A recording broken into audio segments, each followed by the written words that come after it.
Chapter 22, concerning passion and energy. Passion is a word with various meanings. It is used in regard to the body, and refers to diseases and wounds; and again it is used in reference to the soul, and means desire and anger. But to speak broadly and generally, passion is an animal affection which is succeeded by pleasure and pain. For pain succeeds passion, but is not the same thing as passion. For passion is an affection of things without sense, but not so pain. Pain, then, is not passion, but the sensation of passion; and it must be considerable, that is to say, it must be great enough to come within the scope of sense. Again, the definition of passions of the soul is this: passion is a sensible activity of the appetitive faculty, depending on the presentation to the mind of something good or bad.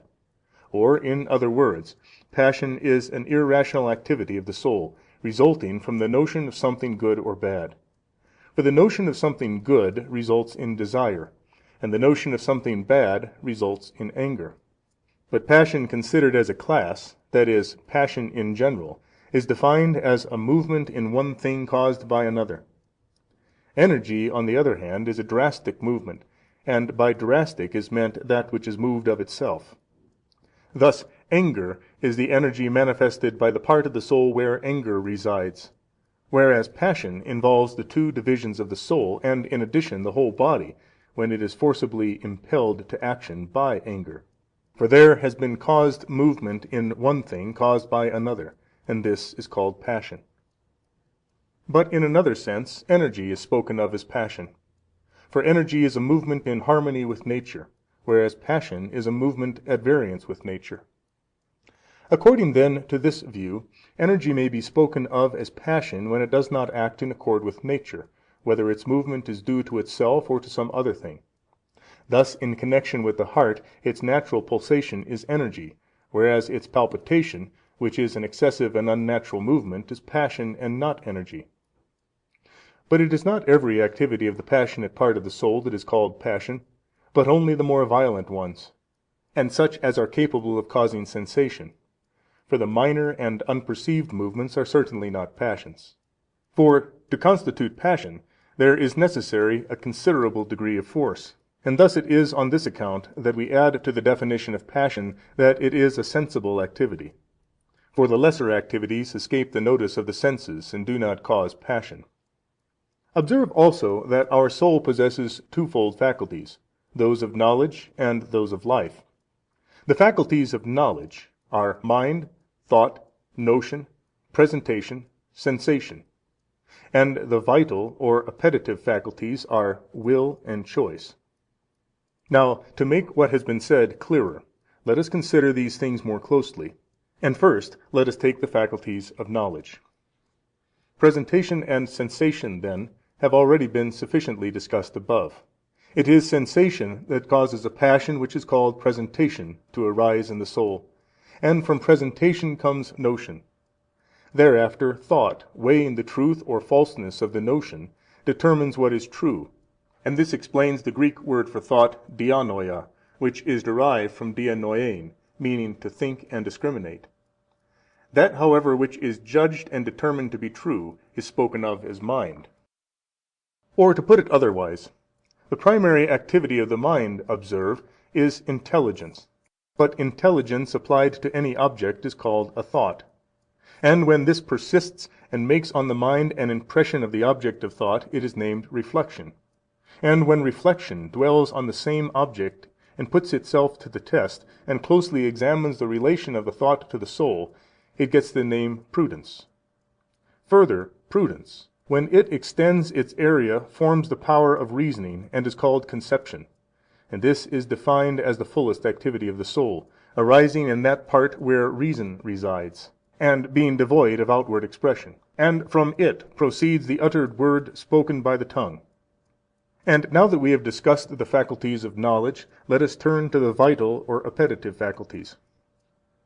It should be understood that there is implanted in the soul by nature a faculty of desiring that which is in harmony with its nature, and of maintaining in close union all that belongs essentially to its nature.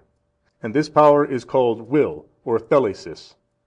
For the essence both of existence and of living yearns after activity both as regards mind and sense, and in this it merely longs to realize its own natural and perfect being. And so this definition also is given of the natural will. Will is an appetite, both rational and vital, depending only on what is natural. So that will is nothing else than the natural and vital and rational appetite of all things that go to constitute nature, that is, just the simple faculty. For the appetite of creatures without reason, since it is irrational, is not called will. Again, boulesis, or wish, is a sort of natural will, that is to say, a natural and rational appetite for some definite thing. For there is seated in the soul of man a faculty of rational desire. When, then, this rational desire directs itself naturally to some definite object, it is called wish. For wish is rational desire and longing for some definite thing.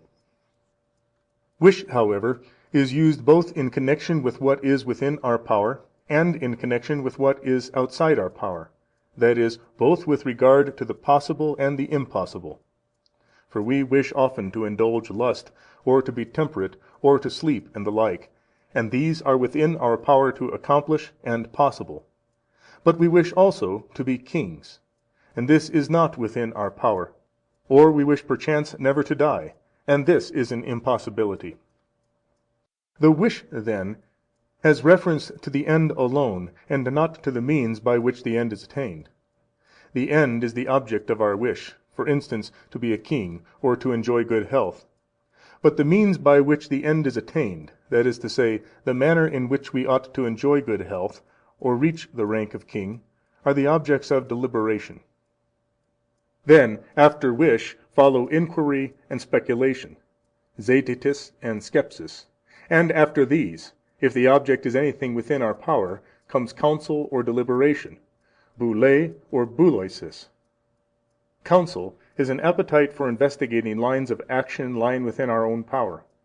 For one deliberates whether one ought to prosecute any matter or not, and next one decides which is better, and this is called judgment, crisis. Thereafter one becomes disposed to and forms a liking for that in favor of which deliberation gave judgment, and this is called inclination, gnome.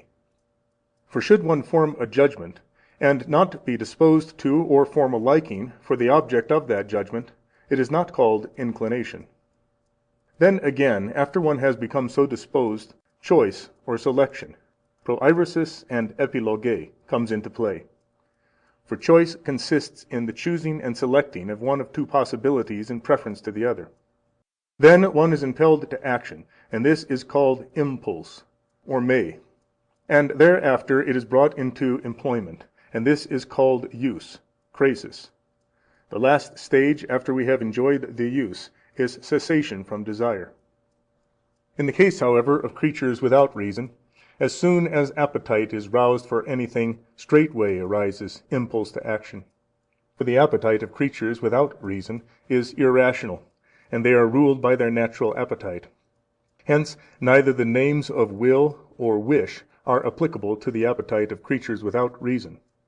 For will is rational, free, and natural desire, and in the case of man, endowed with reason as he is, the natural appetite is ruled rather than rules. For his actions are free, and depend upon reason, since the faculties of knowledge and life are bound up together in man. He is free in desire, free in wish, free in examination and investigation, free in deliberation, free in judgment, free in inclination, free in choice, free in impulse, and free in action, where that is in accordance with nature.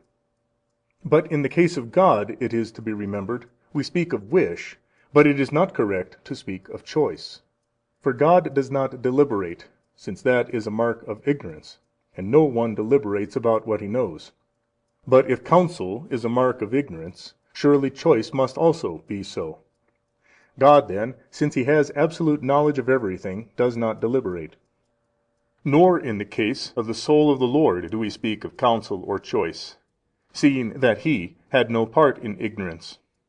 For although he was of a nature that is not cognizant of the future, yet because of his oneness in subsistence with God the Word, he had knowledge of all things, and that not by grace, but, as we said, because he was one in subsistence. For he himself was both God and man, and hence he did not possess the will that acts by opinion or disposition. While he did possess the natural and simple will, which is to be observed equally in all the personalities of men, his holy soul had not opinion or disposition, that is to say, no inclination opposed to his divine will, nor anything else contrary to his divine will. For opinion or disposition differs as persons differ, except in the case of the holy and simple and uncompound and indivisible Godhead. There indeed, since the subsistences are in no wise divided or separated, neither is the object of the will divided. And there, since there is but one nature, there is also but one natural will. And again, since the subsistences are unseparated, the three subsistences have also one object of will and one activity. In the case of men, however, seeing that their nature is one, their natural will is also one. But since their subsistences are separated and divided from each other, alike in place and time, and disposition to things, and in many other respects, for this reason their acts of will and their opinions are different. But in the case of our Lord Jesus Christ, since he possesses different natures, his natural wills, that is, his volitional faculties, belonging to him as God and as man, are also different. But since the subsistence is one, and he who exercises the will is one, the object of the will, that is, the gnomic will, is also one, his human will evidently following his divine will, and willing that which the divine will willed it to will. Further note that will, thelesis, and wish, boulesis, are two different things. Also the object of will, to theleton, and the capacity for will, theletikon, and the subject that exercises will, ho thelon, are all different. For will is just the simple faculty of willing, whereas wish is will directed to some definite object. Again, the object of will is the matter underlying the will, that is to say, the thing that we will, for instance, when appetite is roused for food. The appetite, pure and simple, however, is a rational will. The capacity for will, moreover, means that which possesses the volitional faculty, for example, man. Further, the subject that exercises will is the actual person who makes use of will. The word ta thelema, it is well to note, sometimes denotes the will, that is, the volitional faculty, and in this sense we speak of natural will, and sometimes it denotes the object of will, and we speak of will, thelema nomikon, depending on inclination.